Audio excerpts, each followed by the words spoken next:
be the toast of the town, the guy on the go. I'm the type of gamer every gamer should know. I'll be the one to watch the guy in the flow. I'm the type of gamer every gamer should know.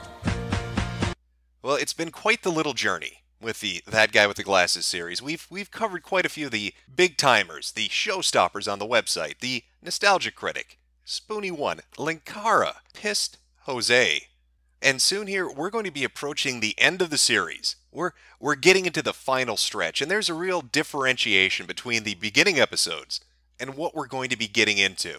Those first 4 episodes, those were informational, really hitting the highlights and the key points about each individual and their contribution, or at least trying to wrap it up into a nice little story at the end. But we're transitioning from informational into entertainment, because those last couple episodes are going to be a real shit show, the shit show proper, dealing with the rumors and the behind the scenes backstabbings, the small time contributors and the crazy stories associated with them.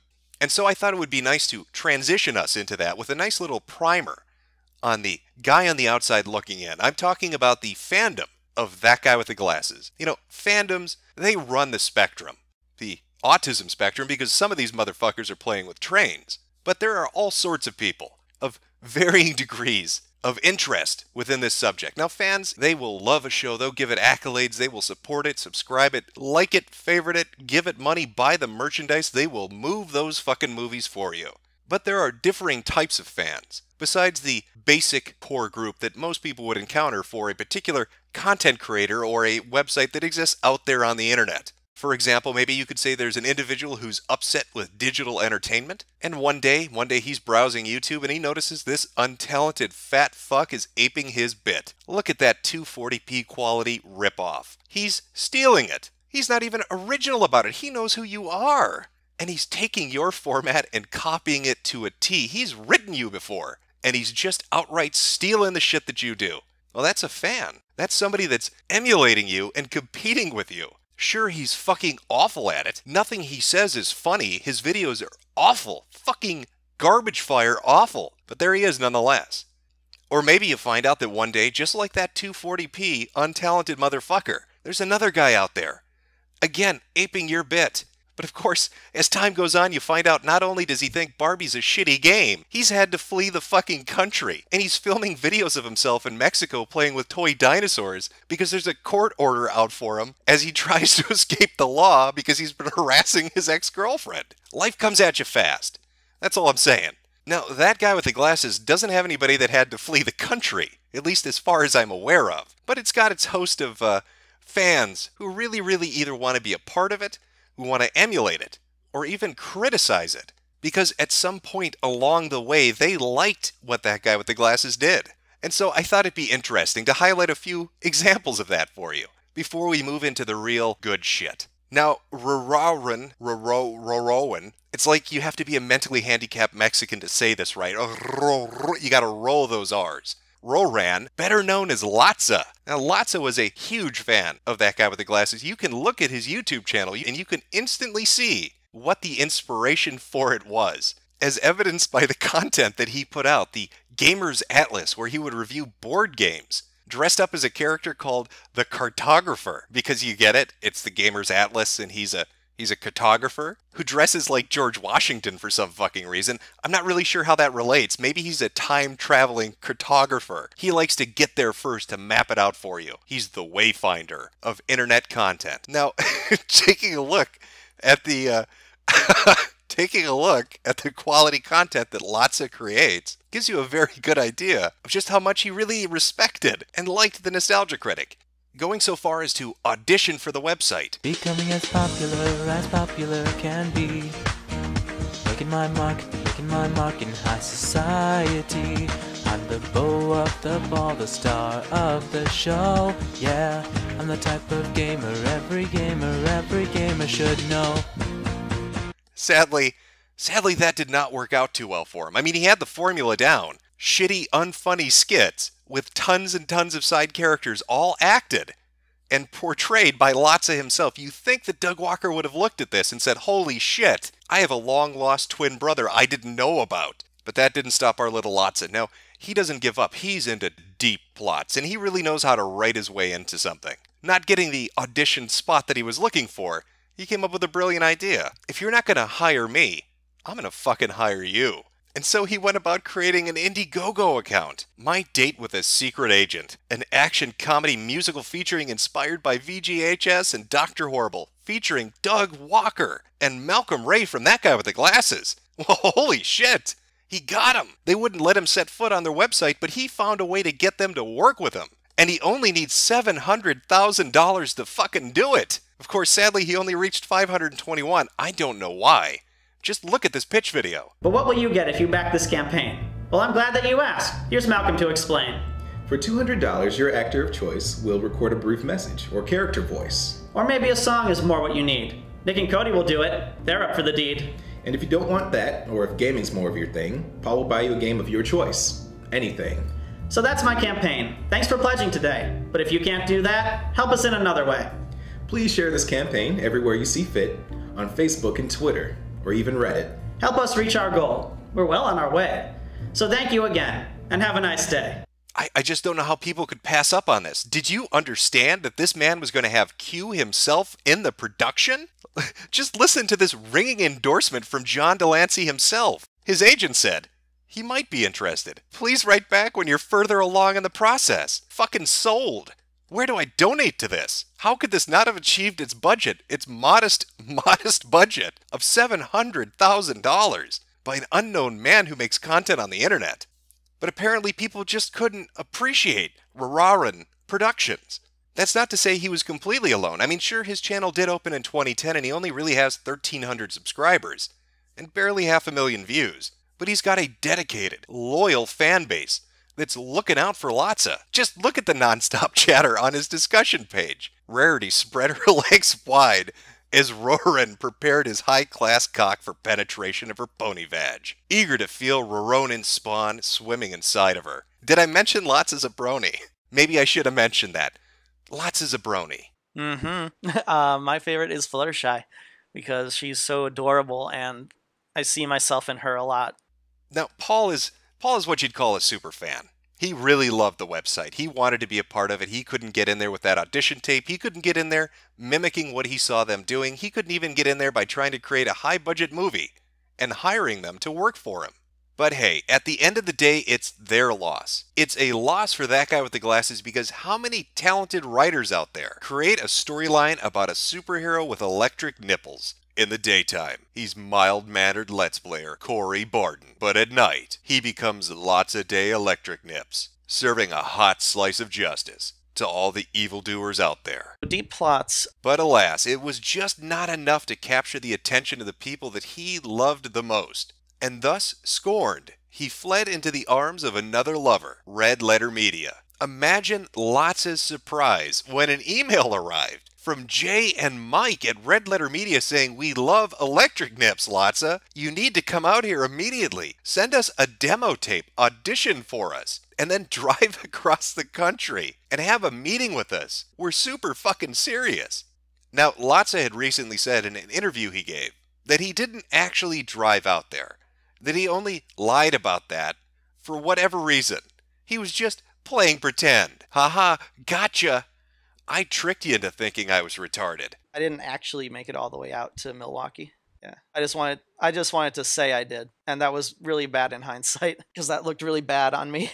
He states that he actually was contacted by Red Letter Media before he drove out to Milwaukee, warning him of the nefarious plot to trick him into driving across the country to meet with people who didn't know who he was. But in my mind, I like to imagine that that's just him trying not to be embarrassed, and that our little Lotsa, dressed up as his cartographer self, drove all the way out there just to have Mike and Jay slam the door shut in his fucking face. Now I know this can come off as a depressing story of a man that continually fails to garner the attention of those that he looks up to. But Lotsa's moved on. He's put these things behind him. They're in the past now. And he has a real professional career. If you look at his IMDb page, which he actually has one, amazingly, you'll see that he's been a busy boy. He's working for Disney. He's actually working at Disney. The dream has become a reality. When he took the risk to move out to California to make it big, he actually got his foot in the door at the Disney Corporation. Yeah, so right now I'm making short videos for a thing called the Disney LOL app, and I'm pretty much taking their TV shows, remixing them into 12-second silly videos. How fucking amazing is that? And thank God, no Let's Play videos of Aladdin, a Disney property, exist where Lotsa refers to characters of Middle Eastern descent as sand niggers and talks about how black people are apes. You got a filthy monkey chasing you. Oh, you mean a boo? Yeah. Didn't mean the people. He's Arabic, not an N-word. He is not black. At least call him the right kind. He's clearly a sand nigga. My bad. Thomas, don't you know sand niggas can't climb? White men can't jump, niggas can't swim, sand niggas can't climb. Because that would probably make it really awkward working for Disney. But luckily, that's not real. He never made that video on the channel Gameception, which he runs with a friend and a family member, because no official copies of it still exist. And if you were to by chance go and look up older mirrors of it and run across this, which says it's been taken down by Rararan Productions, that in no way indicates that Lotsa actually did this. But Disney has bigger things to worry about, like obese men from Nickelodeon sneaking on set to steal their actresses' shoes.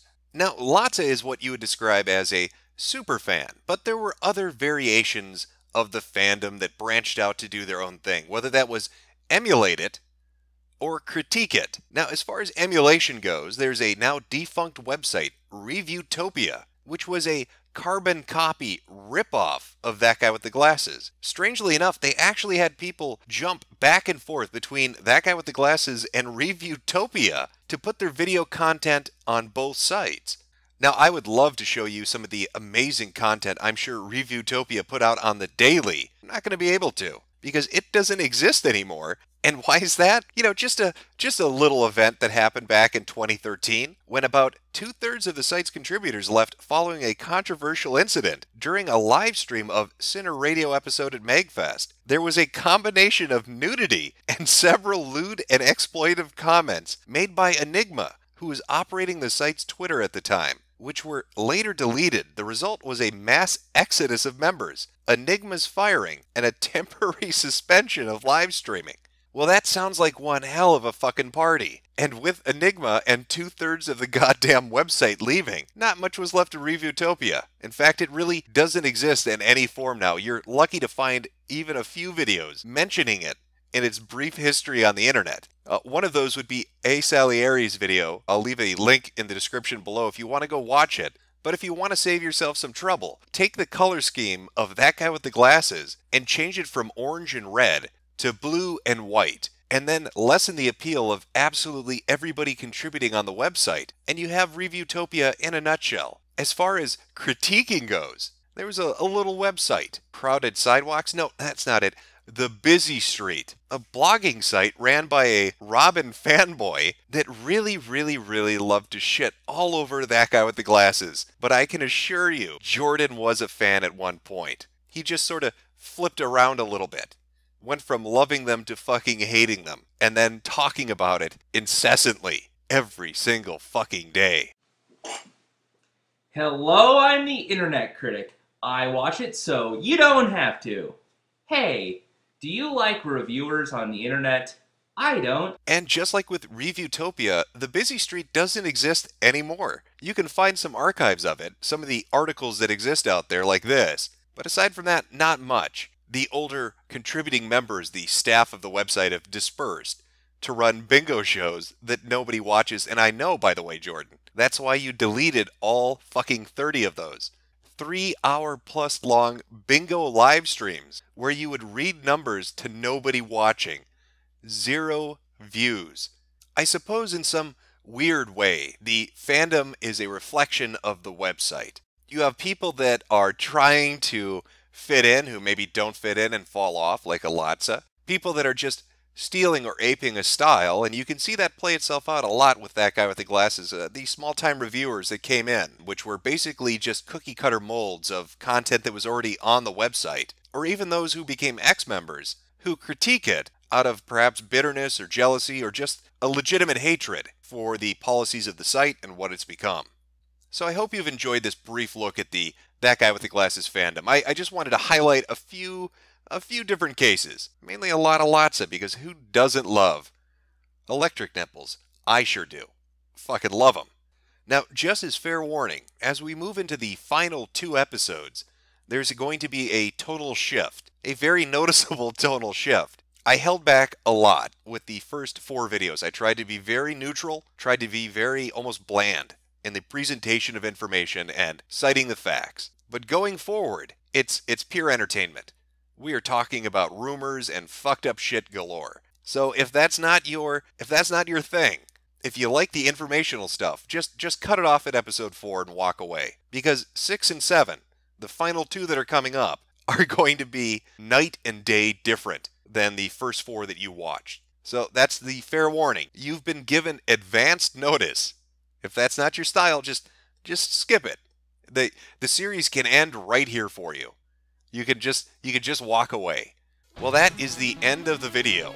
I'm not sure why you're still watching beyond this point, unless you're a patron of mine on Patreon, in which case I told you I'd fix the credit sequence, and now it looks like it's flipping the fuck out. You know, when I was putting this together, it actually looked fairly good in Vegas, but when I rendered it, it's all stuttery. There's like some weird kind of twitchy shit going on with some of the letters. I'm not sure how that's going to show up on YouTube, but it's giving me a fucking migraine. Also, for whatever reason, when you download the backer information off your Patreon so you can put together something like this, it's not alphabetized. At least it wasn't for me. Maybe I'm too fucking stupid to figure out how this works, so good luck finding your name. But I did listen when people asked me to change it, and I did listen when people asked me to omit it. So if you saw that Patreon post, I have altered your names. It really is in there. You're just going to have to, I guess, scroll through it to find it. So coming up in the next video, it's going to be all the minor contributors, all the people that I didn't cover in a video specifically about them, are all going to be lumped in together in episode number 6. So for the people that were like, where is Lindsay Ellis? Why won't you talk about her aborting babies?